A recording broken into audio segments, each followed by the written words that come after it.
हमसे कोई तंग न होगा, महफिल होगी रंग न होगा।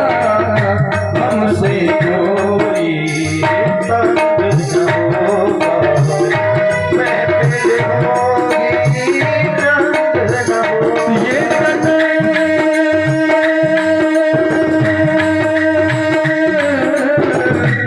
महफिल होगी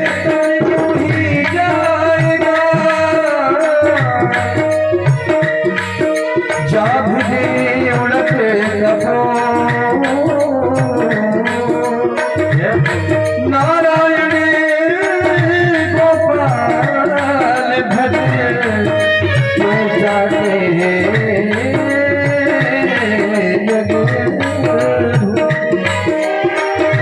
हमसे कोई तंग न होगा, महफिल होगी रंग न होगा। हमसे कोई तंग न होगा, महफिल होगी रंग न होगा।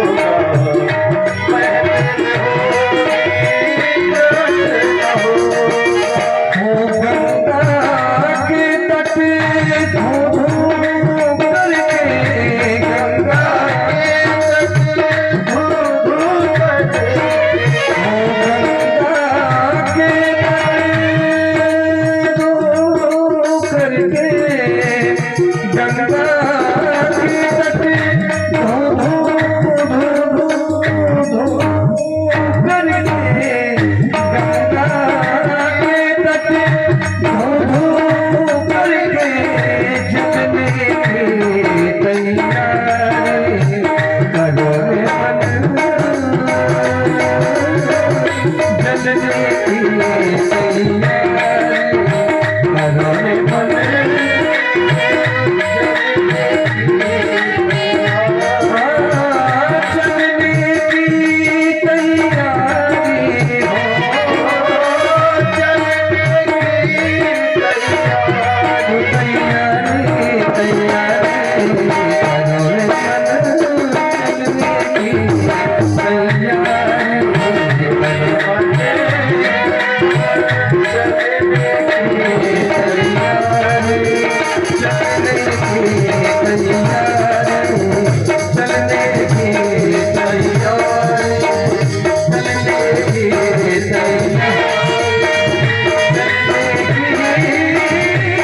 चलो रे मन, करो रे मन, चलने की तैयारी। ये मन ही तो है, समझ गया तो पार और नहीं समझ गया तो डूब गया। समझने का जब वक्त था धुंधकारी के पास, तब ना उसने पिता की सुनी, ना माता की सुनी, न गोकर्ण की सुनी। और जब वक्त कापी छिन गई, ये शरीर भी एक कापी की तरह है। दुनिया में सबसे बड़ा जो परीक्षक है उसका नाम है काल। कौन सा रूप रख करके वो परीक्षा लेता है ये केवल उसी को पता होता है। विद्यार्थी को अगर ये पता हो जाए कि फला क्वेश्चन आएगा तो वो मेहनत नहीं करेगा। कौन सा रूप रख करके काल आएगा ये केवल उसको पता है। धुंधकारी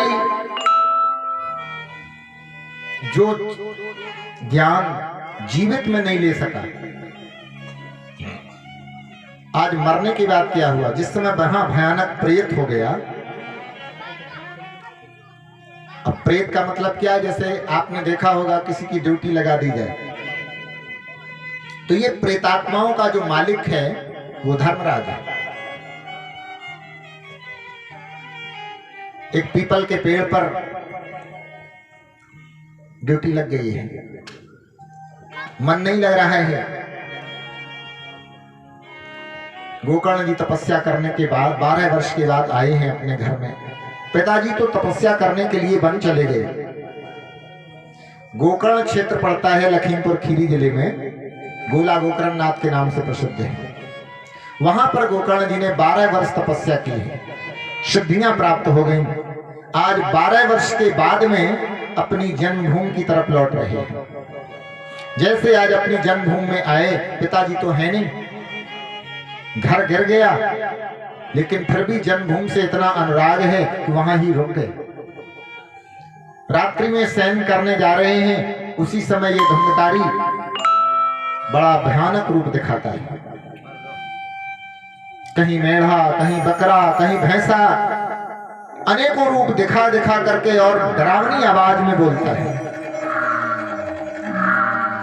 गोकर्ण जी ने कहा, कौन है तू? आज अगर भाई ने भाई की बात नहीं मानी ना तो यही हाल सबका होना है। पिता की बात समय पर मान ली जाए, माता की बात समय पर सुन ली जाए। आज धुंधकारी ने समय पर जब बात नहीं सुनी, जब प्रेत योनि में चला गया, अब बोल भी नहीं पा रहा है। आपने देखा होगा उन लोगों को, ईश्वर न करे कभी किसी के साथ में ऐसा हो, अस्पताल में जाने के बाद पता चलता है कि मैंने क्या खोया और क्या पाया। वहां वाणी अवृत हो जाती है। भगवान कपिल कहते कंठे घुरघुराए थे। बोलना तो बहुत कुछ चाहता है लेकिन बोल नहीं पा रहा है। गोकर्ण जी ने क्या किया, आचमन करके जल पढ़ करके मार दिया। जैसे जल मारा है, मनुष्य की वाणी मिल गई। कहता अहम भ्राता त्वदीयोस्मि धुंधकारी नामतः स्वकीये नैव दोषेण ब्रह्मत्वं नासितं मया। भैया आप मुझे पहचान नहीं पा रहे, मेरा परिचय पूछ रहे हो। मैं तुम्हारा वही भाई हूं जिसने तुम्हारी एक भी बात नहीं सुनी। आप जब समझाते थे ना, ये मानव जीवन और मानव जीवन में ब्राह्मण के घर में जन्म ये नहीं मिल सकता है, मेरी समझ में आए ही नहीं। मैंने तो एक ब्राह्मण बनकर के इतना अहंकार कर लिया कि आप जैसे भाई की बात भी नहीं सुनी, मुझे प्रेत योनि में जाना पड़ा। भैया मेरी आपसे एक प्रार्थना है। गोकर्ण जी ने कहा, क्या? बोले अहो बंधो कृपा सिंधो भ्रातर्माशु मोचये। इस प्रेत योनि की फांसी से मुझे छुटकारा दिलाओ। भैया प्रेत योनि में आने के बाद जीवात्मा को कितना कष्ट सहन करना पड़ता है ये तो मुझे पता ही नहीं था। मैंने ब्राह्मणत्व का नाश कर दिया। धुंधकारी कहता है कि जो आचरण विहीन हो जाए उसकी दुर्गति तो मेरे जैसी ही होनी थी। जब मेरे पिता समझाते थे कि ब्राह्मण कुल में जन्म लेना दुर्लभ है, तेरा ब्राह्मण कुल में जन्म हुआ, तो मैंने उनकी एक भी न सुनी। ब्राह्मण होने के अहंकार में आ गया मैं। आज मुझे पता चला कि मनुष्य चाहे कोई ब्राह्मण हो या कोई भी हो, धुंधकारी कहता जो आचरण से गिर गया वो तो गिर गया। चलो ठीक है, मैं तुम्हारे लिए कोई उपाय करता हूं। गोकर्ण जी ने बहुत उपाय किए लेकिन कोई उपाय काम नहीं किया। गया श्राद्ध करवाए, तो जब गया श्राद्ध करने के बाद भी धुंधकारी को मुक्ति नहीं मिली, तो प्रेतात्मा स्वयं बोली गया श्राद्ध सते नापी मुक्तिर्मे ना भविष्यति उपायम अपरम कंचे तम विचार सांप्रतम। गया श्राद्ध से मेरे कर्म गया श्राद्ध से कभी भी कट नहीं सकते हैं, कोई दूसरा उपाय करो। आज गोकर्ण जी ने अपने आराध्य भगवान श्री सूर्यदेव का ध्यान किया और आवाहन कर दिया, तुभ्यम नमो जगत साक्षन ब्रूहि में मुक्ति हेतुकम। हे जगत के साक्षी भगवान श्री सूर्यदेव, आपके श्री चरणों में मैं अनंत प्रणाम करता हूं। पूर्व जन्म में मेरा भाई धुंधकारी वर्तमान में प्रेत योनि में चला गया, कोई उपाय हो तो बताओ। मैंने गया श्राद्ध जितने भी उपाय होते हैं प्रेतात्मा की मुक्ति के लिए सब कुछ कहिए, लेकिन कोई भी उपाय सफल नहीं हुआ। भगवान सूर्य ने एक बहुत अच्छी बात कही, बोले श्रीमद् भागवतान मुक्ति सप्ताहम वाचनम कुरु। जहां कोई उपाय काम न कर रहा हो वहां श्रीमद् भागवत सप्ताह की कथा सुनाओ उसे। लेकिन सुनाने से पहले इसका आवाहन करना, स्थान देना, और स्थान देने के बाद आपकी मनोकामना पूर्ण हो जाएगी। आज वही हुआ, गोकर्ण जी को स्थान दिया गया, आवाहन किया गया और आवाहन करके स्थान दिया गया। 7 गांठ के बांस पर काला झंडा लगाया गया और कथा का शुभारंभ हो गया। अब हम धुंधकारी प्रधान जी, धुंधकारी के झंडे को तो हर कोई जानता है ना, लेकिन ये पता नहीं कि हमारे अंदर भी धुंधकारी बैठा हुआ है। हमारा जो मानव जीवन है इसमें भी 7 गांठें हैं। हम धुंधकारी को तो कथा सुनाते साल में एक बार जरूर, गांव भर के चंदा करके, लेकिन हमारे अंदर जो धुंधकारी बैठा हुआ है इसको कभी प्रयास नहीं करते कि इसका भी उद्धार हो जाए। पहली गांठ है मूलाधार चक्र, स्वाधिष्ठान चक्र, नीचे से चलो, मणिपूरक चक्र, और धीरे धीरे अनाहत चक्र होते हुए अब काला झंडा क्या है? ये हमारे जो बाल काले हैं ना, यही काला झंडा है। लेकिन बाहर एक मनुष्य ये काल को भी चुनौती दे रहा है। कोई एक साधक बहुत बड़ी तपस्या कर रहा है, तपस्या का फल देने के लिए परमात्मा प्रकट हुआ, बोले वरम गुरु वरदान मांगो। तो कहता है कि भगवान जब मेरी मौत आए तो हमें जानकारी हो जाए ताकि मैं तैयारी अच्छी तरह से कर लूं। भगवान ने कहा तो ठीक है। काल पुरुष ने कहा कि जब तुम्हारी मौत आने से पहले तुम्हारे पास 3 चिट्ठी आएंगी, 3 नोटिस आएंगे, तैयारी कर लेना। बोले ठीक है। अरे भगवान 3 की तो बात, अगर एक ही आ गई तो भी हम तैयार मिलेंगे बिल्कुल। बोले ठीक है। धीरे धीरे उम्र बढ़ने लगी। उम्र बढ़ते बढ़ते बढ़ते बढ़ते क्या हुआ, पहली चिट्ठी आ गई। और जब पहली चिट्ठी आई तो क्या हुआ मालूम? पहली चिट्ठी में सर के बाल सफेद हो गए।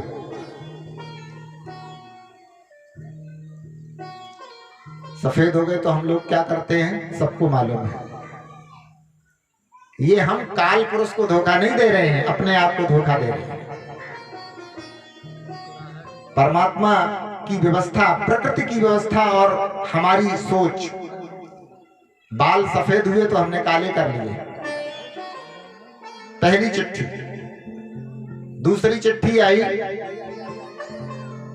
तो किसी ने, एक शिष्य कहता है गुरुजी से, गुरुजी एक बताओ, ब्रह्मा है तो बहुत होशियार भगवान लोग कहते हैं, लेकिन उन्होंने पता नहीं ये कैसा ये मुंह बनाया, कहीं ऊंचा कहीं नीचा। उन्होंने कहा तुम ब्रह्मा की बनावट में कमियां मत निकालो। तो बोले कमियां वाली बात नहीं, ये बताओ ये नाक इतनी ऊंची क्यों बना दी। बोले ब्रह्मा जी को पता है कि जब इसकी आंखों में चश्मा लगेगा तो वो चश्मा रखा कहां जाएगा। तो दूसरी जब चिट्ठी आई तो ब्रह्मा क्या हुआ, काल पुरुष ने दूसरा पत्र भेजा, आंखों की ज्योत। तो आदमी ने क्या किया, मोतियाबिंद हुआ, जाला माड़ा हुआ, आंख बन गई, चश्मा लग गया। धीरे धीरे तीसरी चिट्ठी आ गई, दांत तोड़ दिए। और जब दांत टूट गए तो लोगों ने क्या किया, नई बत्ती सी लग गई। 3 के बाद क्या हुआ, काल पुरुष आ गया। और जब काल पुरुष ने घंटी बजाई तो कहता एक बात बताओ, आपने तो कहा था कि मैं 3 चिट्ठी भेजूंगा, आप तो बिना ही सूचना के आ गए। तो काल पुरुष समझा रहे हैं, सूचना तो तेरे पास आई लेकिन तूने ध्यान नहीं दिया, तू वापस करता रहा और तूने समझा ही नहीं कि मानव जीवन है क्या। अरे कर्ज तन तुझको मिला था, उसको तू बिसरा गया, सूद की तो बात ही क्या, मूल धन ही खा गया। धर्म की डिग्री हुई। हमारे परम वंदनीय संत भगवान जब आते हैं आपके गांव में, जागृत करते हैं अपनी कमाई का दशांश धर्म के लिए, और फिर भी अगर ध्यान न दिया तो क्या हुआ, धर्म की डिग्री हुई। कल काल कुल की आएगी, जिंदगी तेरी अधम नीलाम कर दी जाएगी। और उस नीलामी से बचना है तो क्या करना है, कर ले प्रभु से प्यार। करना तो वही है, केवल अपनी रास्ता बदलनी है, रिश्तों से हट करके प्रभु से रिश्ता बना लो। कर ले प्रभु से प्यार, कर ले प्रभु से प्यार, नहीं तो पछताएगा।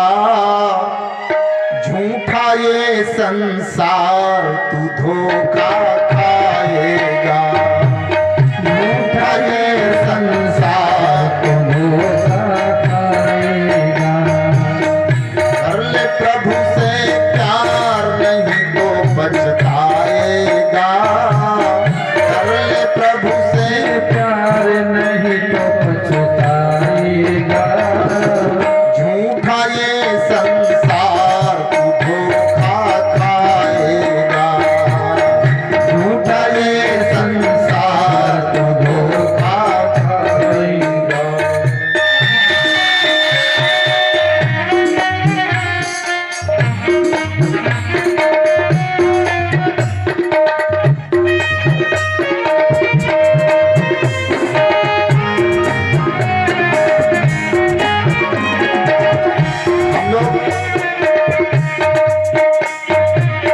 हम लोग रोज नहाते हैं ना, तो नहाने से क्या होता है, हमारा शरीर तो उजला हो सकता है, मन नहीं।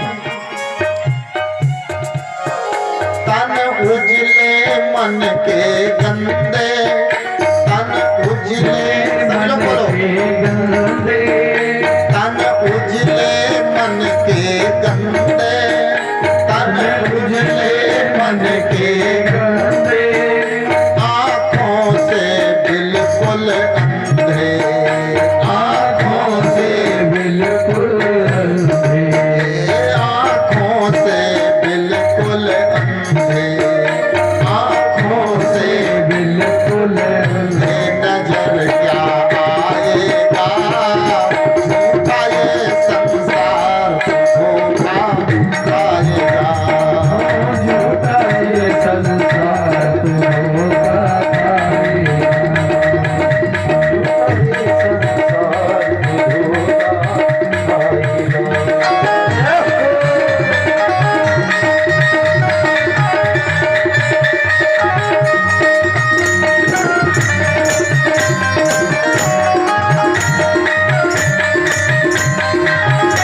क्या है?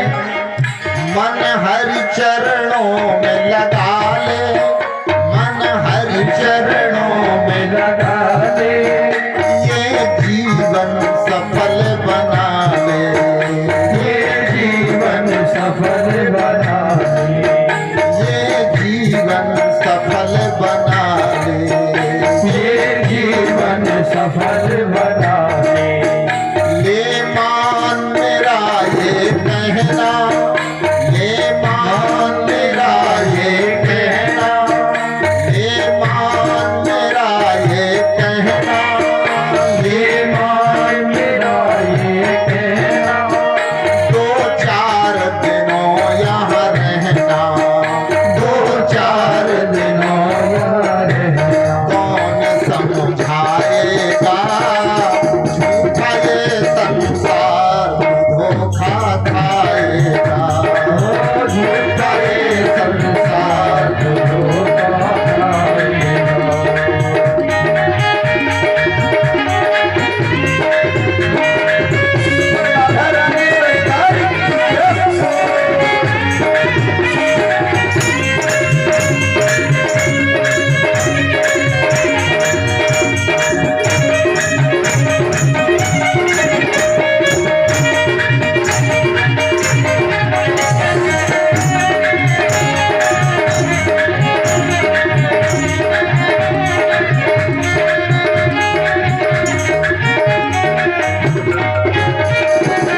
प्रेम श्री गोविंद भगवान की जय हो।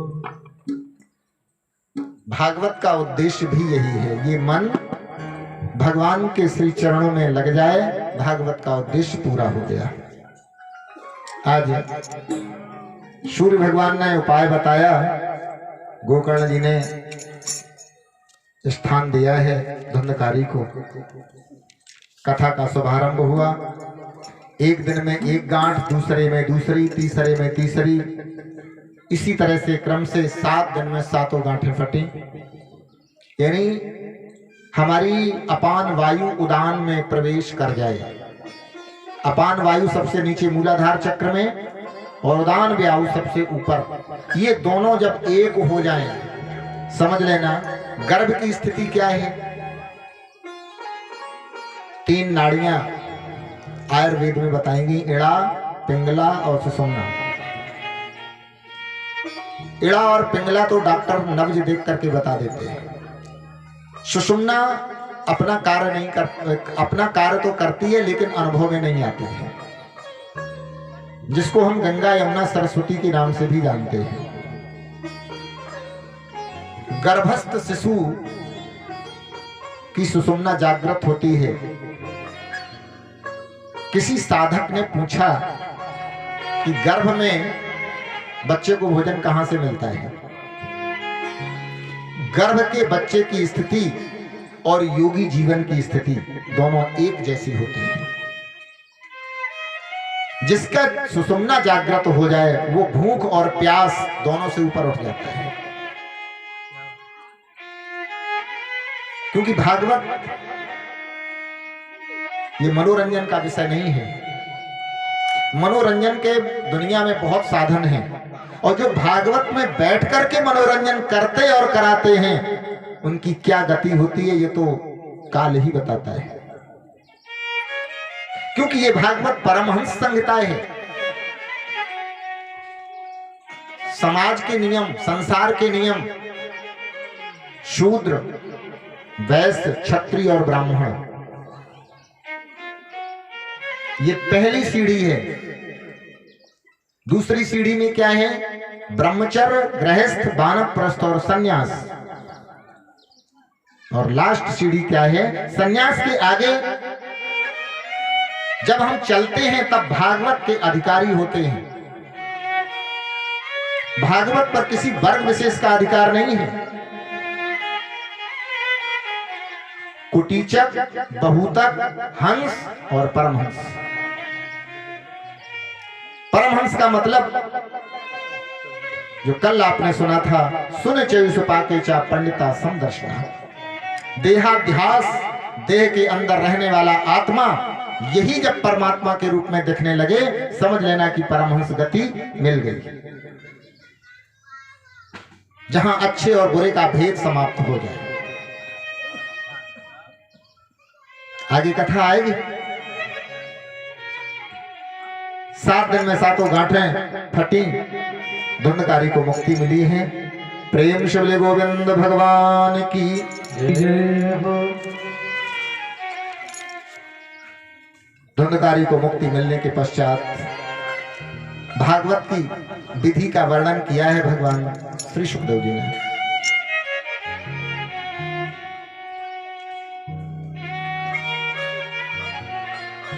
सभी लोग बोलेंगे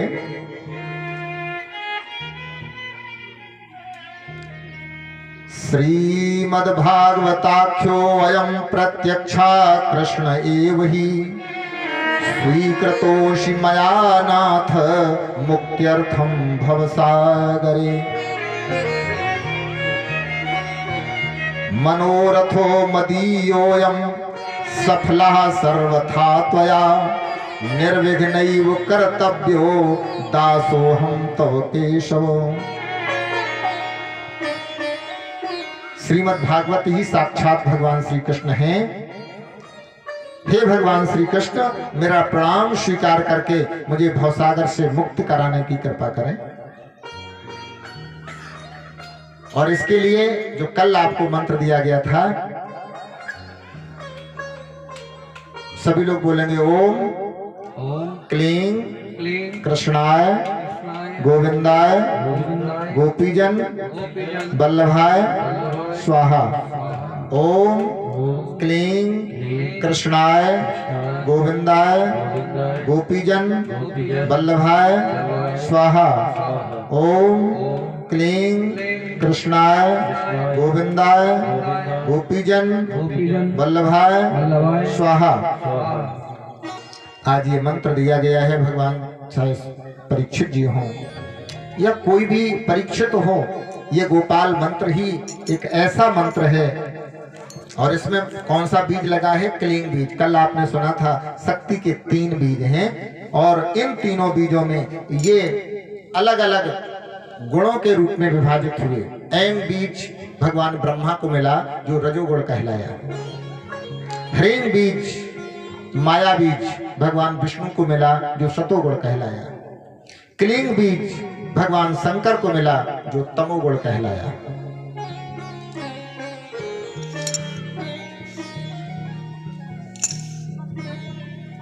सज्जनों, भगवान श्री कृष्ण की अनन्य कृपा जिस पर होती है उससे बड़ा कोई भाग्यशाली नहीं होता है। भगवान सुखदेव जी का प्राकट्य हुआ है, क्योंकि कोई भी कथा हो, दिव्य शक्तियां हर कथा में अपना दर्शन देती हैं। सूत जी की कथा में भगवान श्री सुखदेव जी का प्राकट्य हुआ, महात्म्य वर्णन आया। जिस समय सभी महात्मा बैठे हुए हैं तो तत्राययौ षोडश वार्षिकस्तदा व्यासात्मजो ज्ञान महाब्धि चंद्रमा कथावसाने निज लाभ पूर्ण प्रेमणा पठन भागवतम शनि शनि। सुखदेव जी का प्राकट्य हुआ, भागवत को पढ़ना शुरू किया। समझना ये भागवत है क्या? भगवान श्री शुकाचार्य जी कहते हैं, राजन, निगम कल्प तरोर गलितम फलम।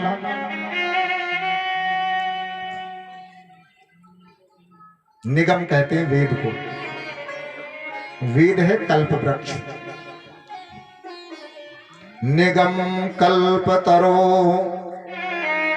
हम अपने दरवाजे पर वृक्ष इसलिए लगाते हैं कि कोई फल दे। तो ये ब्रह्मा का लगाया हुआ वृक्ष है। निगम कल्प तरोर गलितम फलम। भागवत क्या है? भागवत कल्प वृक्ष का पका हुआ फल है। और इस पर सबसे विशेष कृपा भगवान श्री सुखदेव जी की है। सुख मुखाद मृत द्रव संयुतम। भगवान श्री सुखदेव जी ने इसका रसास्वादन किया है और कहते हैं जिस फल में तोता चोंच मार दे वो फल विशेष मीठा होता है। सुख मुखाद मृत द्रव, सुखदेव जी के मुखार बिंद से निसृत सुख मुख विगलित निगम कल्प फल। सुख मुखाद मृत द्रव संयुतम। जब सुखदेव जी के मुखार बिंद से ये निकला है अमृत, तो करना क्या है? ऐ रसज्ञ श्रोताओ, पिबत भागवतम रसम मालयम। इस भागवत के रस को यावत जीवन पर्यंतम, जब तक जीवन है तब तक इसका पान करते रहो। मुहुरहो रस का भूभाव का। एक बार नहीं, 2 बार नहीं, 10 बार नहीं, जीवन पर्यंत इस भागवत के रस का रसास्वादन करते रहो। और हमारे गोस्वामी जी लिखते हैं कि राम कथा जे सुनत अघाही, राम कथा जे सुनत अघाही, राम कथा जे सुनत अघाही, राम कथा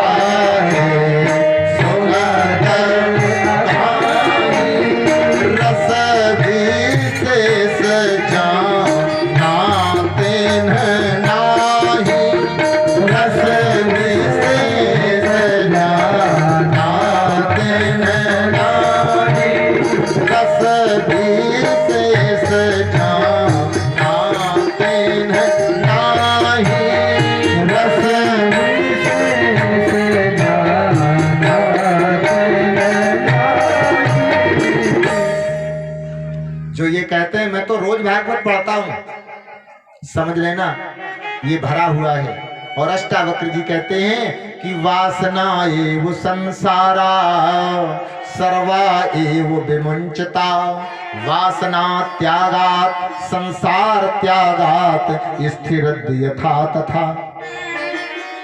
एक बच्चा गलती करे तो वो गलती है, और एक बूढ़ा गलती करे तो वो अपराध है। बच्चा गलती कब करता है? किसी अनजान बच्चे को आप पात्र दे दें, हो सकता है कि वो पात्र की 3 स्थितियां होती हैं। अष्टावक्र जी कहते हैं पात्र फूटा नहीं होना चाहिए, पात्र गंदा नहीं होना चाहिए, और पात्र उल्टा नहीं होना चाहिए। तब आप कोई चीज डालें। अगर इन स्थितियों ने आपने कोई भी वस्तु डाल दी तो वो ना तो आपके काम की रही और ना दूसरे के काम की। मतलब क्या है? जो अहंकार से भरा है वो उल्टे बर्तन की तरह है। और अहंकार की 5 परतें हैं। सबसे पहला अहंकार है जाति का अहंकार। जाति विद्या महत्वम च रूप यौवन में ऊंचा। उल्टा बर्तन में एक बूंद भी नहीं जा सकती है। बर्तन फूटा तो नहीं है। फूटा का मतलब यह है कि जो भी चीज उसमें डाली जाएगी वो धीरे धीरे निकल जाएगी। हम किसी तत्व की उपयोगिता ना समझें, ये फूटे बर्तन की तरह है। और उपयोगिता हम तब नहीं समझते हैं जब हम अपने आप को ज्ञानी कहते हैं। आपने रामचरितमानस कई बार पढ़ी होगी। एक बार भगवान ने तारीफ कर दी काकभूषण जी की। काकभूषण जी की तारीफ देखिए, ये बिरादरी बात केवल मनुष्यों में नहीं है, पक्षियों में भी है। ये माया बड़ी विलक्षण है। तो भगवान ने आज तारीफ कर दी काकभूषण जी की। गरुण सुन रहे हैं। भगवान कह रहे हैं गरुण कथावाचक तो बहुत हैं, लेकिन हमारे काकभूषण जैसा कोई कथा व्यास नहीं है। गरुण में तो आग लग गई, क्योंकि ये अहंकार बड़ा प्रबल है। बड़े बड़े ज्ञानियों को ये गिरा देता है। गरुड़ जी के अंदर अहंकार तो था ही कि मैं पक्षियों में सर्वश्रेष्ठ, और मेरे सामने उस नीच कौवे की तारीफ हजम नहीं हुई। भगवान मुस्कुरा दे तो समझ लेना कि आदमी को गिरना ही पड़ेगा। गरुड़ जी का क्रोध बढ़ा, अहंकार बढ़ा। भगवान से कहा, भगवान आप एक बात बताओ, आप मेरे पर सवारी करते हो और फिर भी तारीफ मेरी नहीं।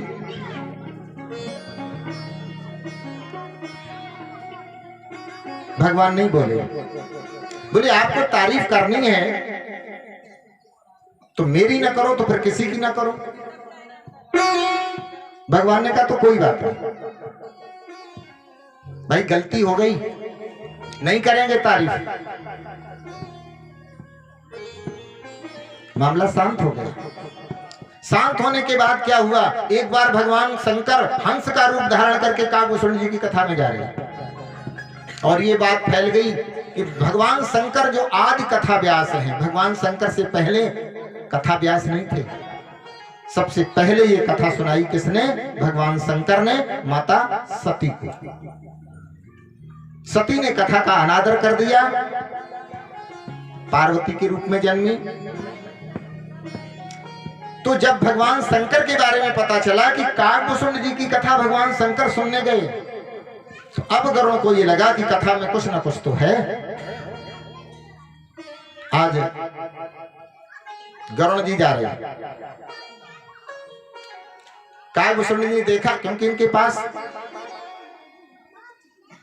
बड़े विचित्र कैमरे हैं, ध्यानस्थ होकर के देखा कि गरुड़ जी आ रहे हैं। तो जैसे गरुड़ को सामने से आता हुआ देखा काकभूषण जी ने, श्री राम जय राम। अब जब श्री राम जय राम बोल करके काकभूषण जी चलने लगे, अब गरुड़ जी तो बहुत, वो काकभूषण जी तो इधर से चले और उधर से गरुड़ जी आ रहे। रास्ते में मुलाकात हो गई। बोले कहाँ जा रहे हो? बोले अभी समय नहीं है, बात करना। अरे बोले मैं तुम्हारी कथा सुनने आया था। गरुड़ जी बोले काकभूषण जी मैं तुम्हारी कथा सुनने आया था, और आप कह रहे मेरे पास समय नहीं। रुक, सुन तो लो। बोले नहीं मेरे पास समय ही नहीं है। अरे सुन तो लो, मैंने ऐसा सुना कि तुम्हारी कथा में शंकर जी आए हैं हंस का रूप धारण करके। बोले मेरे पास समय ही नहीं है। बोले समय हो या ना हो, लेकिन मेरा समाधान यही कीजिए। तो काकभूषण जी ने बड़ा सुंदर उत्तर दिया, जब तक अहंकार है जीवन में, चाहे वो राम कथा हो या कृष्ण कथा हो, समझ में आ ही नहीं सकती है। चाहे धन का अहंकार हो, चाहे बल का हो, चाहे जात का हो, कुल का हो, खानदान का हो, अहंकार करना है तो भक्ति पर अहंकार करो। और भक्ति का अहंकार जब होता है तो कभी वो बताता नहीं है। एक पति अपनी पत्नी को भी नहीं बताता है कि हमारे अकाउंट में इतने पैसे पड़े हैं। कहते भक्ति अगर आपने कहीं कहनी शुरू कर दी तो पता नहीं चलेगा ये भक्ति कहां कब चली गई। तो काकभूषण जी ने बड़ी सुंदर बात कही, ये बताओ तुम राम कथा सुनने के लिए मुझ जैसे नीच कौवे के पास क्यों आए? बोले नहीं नहीं, मेरे प्रभु ने बताया था आपके बारे में, तो उस समय मैंने गलती कर दी थी। लेकिन जब ये सुना कि भगवान शंकर तुम्हारे पास हंस का रूप धारण करके कथा सुनने आए हैं, तो मैंने सुना कि देखिए कैसी आप कथा कहते हैं, तो वो कथा मुझे भी सुनाओ। तो काकभूषण जी ने बड़ा सुंदर उत्तर दिया। बोले मिले गरुण मार्ग में सोए, मिले गरुण मार्ग में सोए, मिले गरुण मार्ग में सोए, मिले गरुड़ मार्ग में सोई। जब कछु काल करो सत्संगा, जब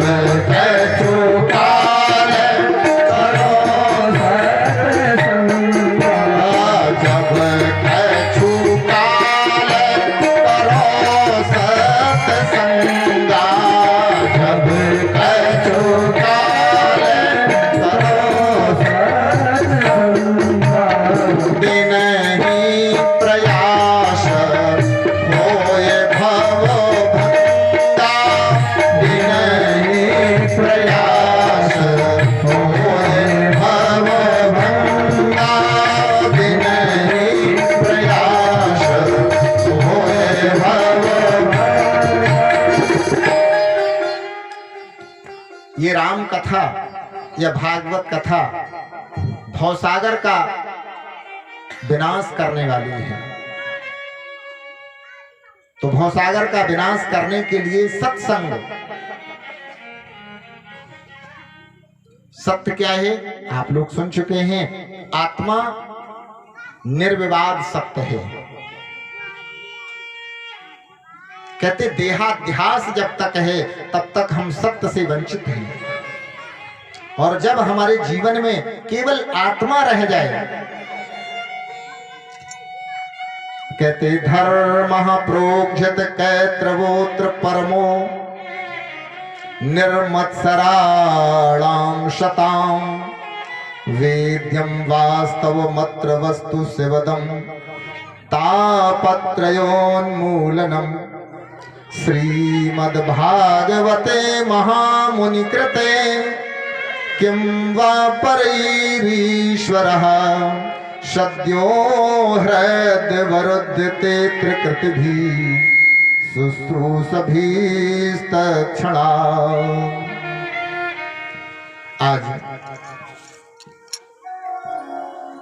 भागवत क्या है, बड़ा सुंदर वर्णन किया है कि सारे संसारे असारे संसारे विषय विसंगा कुल धिया क्षणार्धम क्षेमार्थम पिबत सुख गाथा तुल सुधाम किमर्थम व्यर्थम भो ब्रजत कुपथे कोत्सित कथे परीक्षित साक्षीय श्रवण गत मुक्ति उक्ति कथने असारे संसारे। इस असार संसार में केवल सार क्या है, आत्मज्ञान। अगर मृत्यु से बचना है तो हम अपनी आत्मा का ज्ञान करें। योगी और भोगी इसी संसार में ही रहते हैं, दोनों एक जैसे दिखते हैं, लेकिन एक मृत्यु को परिवर्तन समझता है, दूसरा परिवर्तन को मृत्यु समझता है। इतना ही अंतर है। योगी अपनी मृत्यु को कभी भी मृत्यु नहीं समझता है, वो परिवर्तन समझता है, और भोगी इसी परिवर्तन को मृत्यु समझता है। इसलिए भोगी मृत्यु से समय हमेशा भयभीत रहता है, और योगी कभी भी भयभीत नहीं रहता है।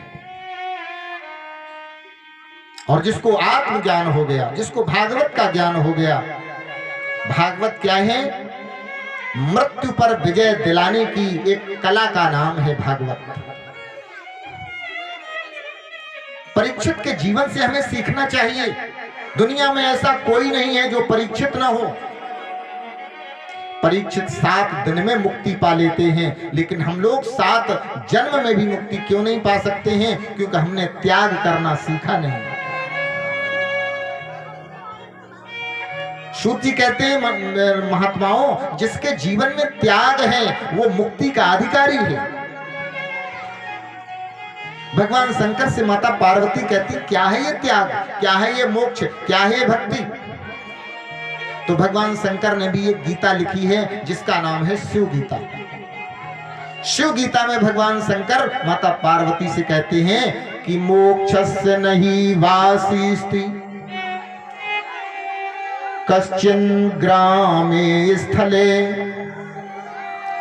अज्ञान ग्रंथि हृदय नासो मोक्षिति स्मृतः मोक्षस्य नहीं वासिस्ति। मोक्ष का कोई स्थान नहीं है जहां हम मरने के बाद पहुंच जाएं। मोक्ष कोई वस्तु नहीं है जिसको हम प्राप्त कर लें। मोक्षस्य नहीं वासिस्ति कश्चिन ग्रामे स्थले मोक्ष कोई ऐसा नहीं है जो किसी गांव में किसी नगर में रह रहा है उसको हम प्राप्त कर लें। बोले फिर मोक्ष है क्या? बोले अज्ञान ग्रंथि हृदय नासो, जो मेरे हृदय में अज्ञान की गांठ पड़ गई है। अब अज्ञान क्या है और ज्ञान क्या है? जैसे किसी शिष्य ने पूछा, गुरुदेव ज्ञान क्या है? गुरु ने कहा, जो दिखता है वो ज्ञान है, जो अनुभव होता है वो ज्ञान है। शिष्य कहता है तुम्हारी भाषा में नहीं समझ पा रहा हूं। तो गुरु जी ने क्या किया, उसके चरणों में, उसके पैरों में संकेत किया डंडे से। ये क्या है? बोले पैर। सपोज दैट, मान लो किसी का नाम ले लो। तो शिष्य से कहा कि ये बता तुम्हारा नाम क्या है? बोले मेरा नाम संतराम है। बोले ठीक है, कोई बात नहीं, संतराम है तुम्हारा नाम। ये क्या है? पैरों में स्पर्श किया। बोले ये क्या है? बोले ये पैर है। फिर और ऊपर बढ़े, ये क्या? बोले कमर। बोले ये क्या है? बोले पेट। बोले ये क्या है? बोले सीना। बोले ये क्या है?